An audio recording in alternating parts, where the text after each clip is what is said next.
Shalom Israel. First and foremost, I want to give all praises, all honor, and all glory to Yahweh B'Shem Shai, B'Shem Kadash, the bond of the apostles, and else great millstone for teaching us his truth, peace, and blessings. To the hope like Israel, Shalom. Yahweh is the name of the Heavenly Father in Hebrew, B'Shem is the name, and Yahweh Shai is the name of the begotten Son. Back in our lesson. And today's main topic is going to be the father is needed in the household. Now, I have a few videos in the background just to get a few examples out the way and show you why the man is needed in the house. As you know, when you go into the scriptures, how the man is the head of the household. And is a needed piece to the puzzle, because without the head, the body can't function nor operate properly. Just how you have, a headless chicken. What does it do? It's running around everywhere. It does not know what to do. And that's why you see a lot of these households, these single mother households crumbling. A lot of these men that grow up with single mothers, end up being more emotional, effeminate, especially dealing with the daughters, the women, end up taking after their mother, shaking their butt all over the internet, and just, it's all out of whack. And we're going to go into the reasons why the man is a needed piece. Now, I'm going to get these videos out the way. Lord's pretty edifying lesson, quick to the point.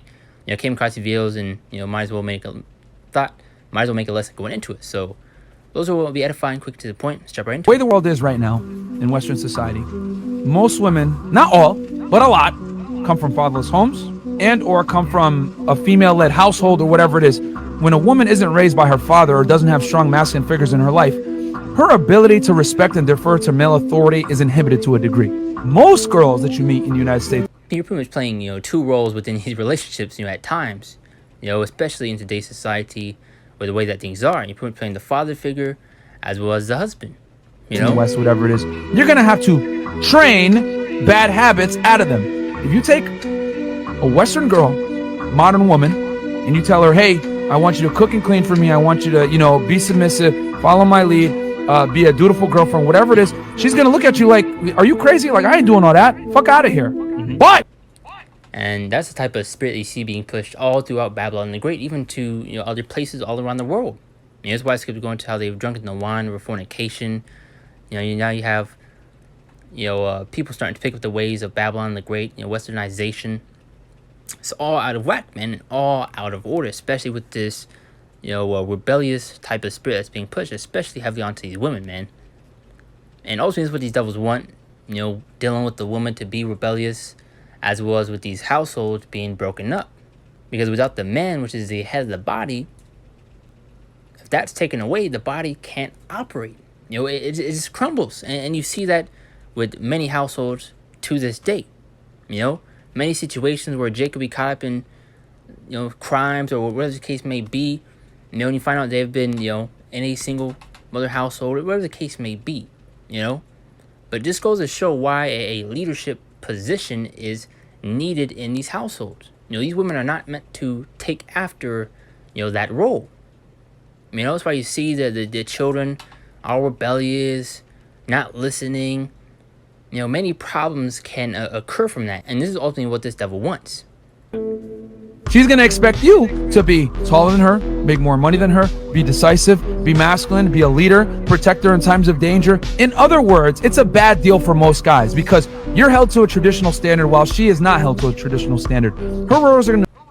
Also in today's society, what's pushed and accepted is for these women to go out and wear revealing clothing, to continue to speak to other men while they have a man, and just extending boundaries that should not be broken. Negotiable, yours are static. So it's a bad deal for you as a guy. The way the world is right now in Western... Let's get a few other examples, just two quick other videos. This is an example right here of why a father needs to be in the home. You have to sleep. No, I want bed. You're sick. No, I'm not. You're sick. No.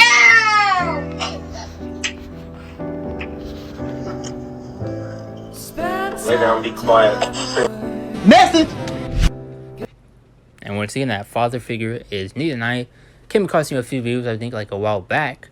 And I was looking at the comments, and you have a lot of these women that didn't have a father figure in their life, and how they were commenting, how they wish they had a father in the household, or this is why they're needed, and whatever the case may be. But this goes to show the importance of it, because that rough and stern way of doing things, is needed.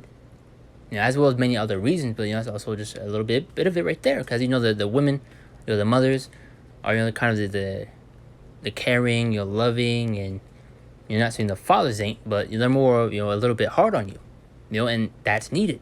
The way the And also, there's an example. Here's the first video I came across, and I was wanting to get a few more just to make this a lesson out of it. But it says fatherhood matters. Discipline has to be set in the home from a male's perspective. Repeat that? I parent poorly and forget Mother's Day. What he told you? Mm-hmm. What did he tell you that? This afternoon, this evening. He told you that you parent poorly Yes. and to forget Mother's Day. Yep. He said that to you? Mm-hmm. No, he didn't. Ask him. Yes, I did. Truthfully, I did. You told your mother that she parents poorly and forget about Mother's Day? Which ultimately you should be honoring your father, and your mother daily, as the scriptures go into. You shouldn't need to have a month solely to do so, as you have these devils trying to push out to where, yes, you can only do this on this month. But when the scriptures go into, which we'll get right here, just to get this out the way real quick. And we'll go back to this after we finish that video right there. And it says, honor thy father and thy mother, that thy days may be long upon the land which the Lord thy God had. Read one more time. Honor thy father and thy mother, that thy days may be long upon the land which the Lord thy God giveth thee. So there you go.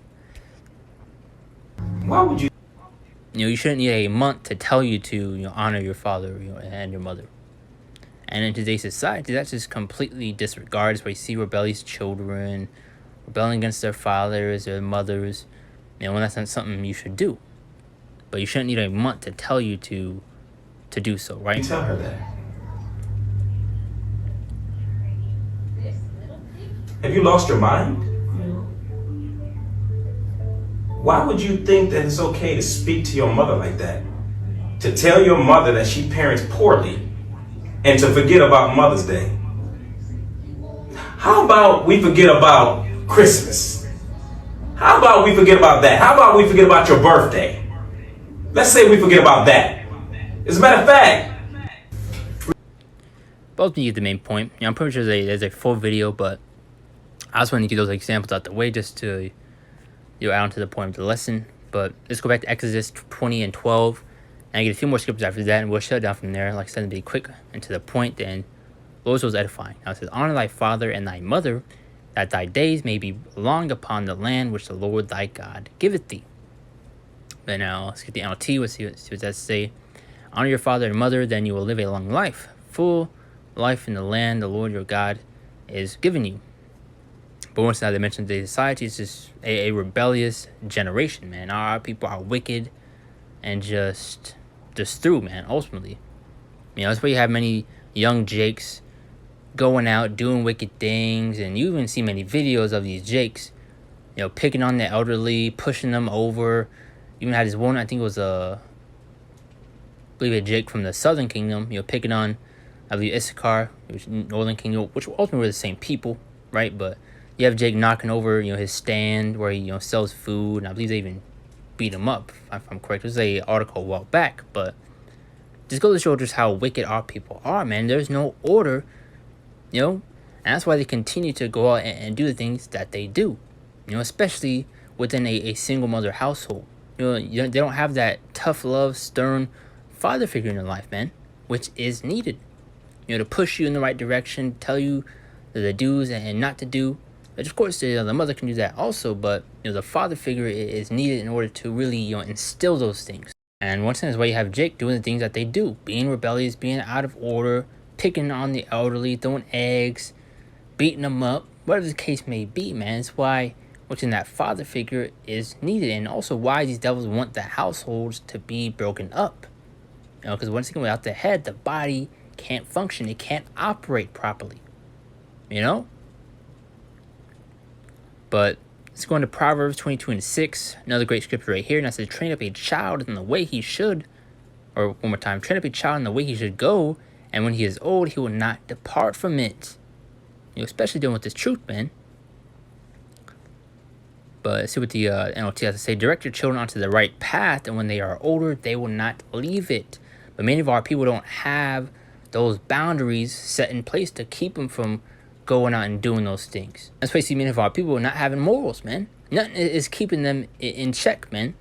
And that's why these laws, statutes, and commandments are needed. Because without them, look at our people.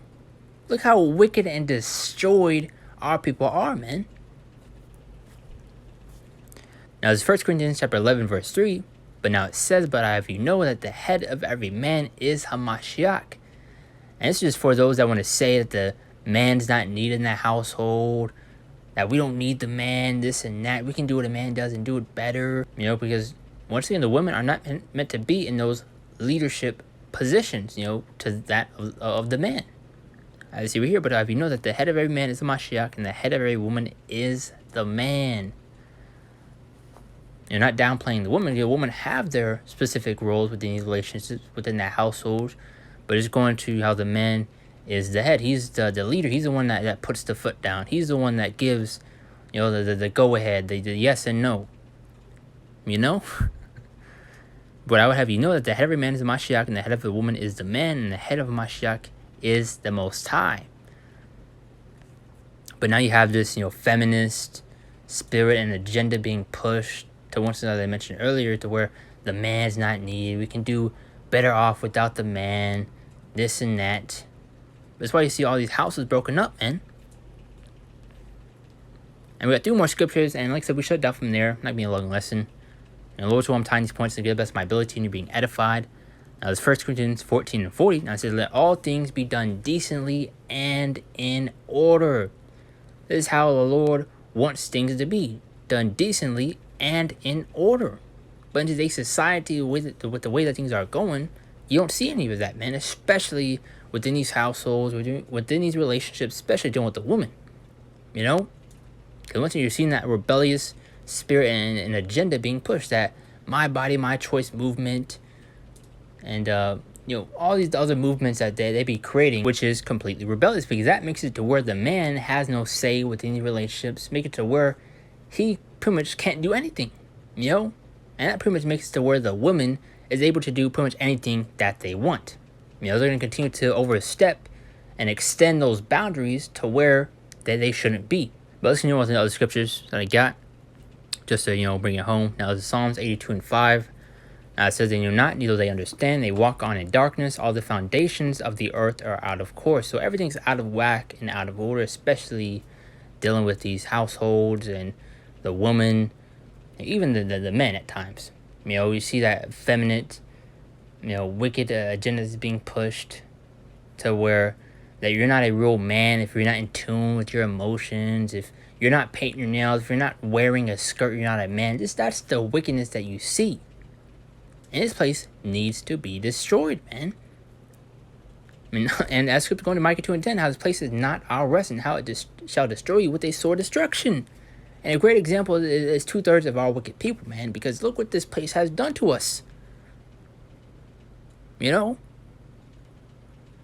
Especially with these broken up households, which is what these devils want, man. Ephesians 5 and 23 to ultimately to where they have more control. Ephesians 5 and 22 now says, for the husband is the head of the wife, which I showed guys earlier along with, I think, Corinthians. But it says, for the husband is the head of the wife. That's to shut the mouths of all those feminists and so-called independent women that say they don't need a man, saying that the man's not the head of the household, and whatever the case may be, you know.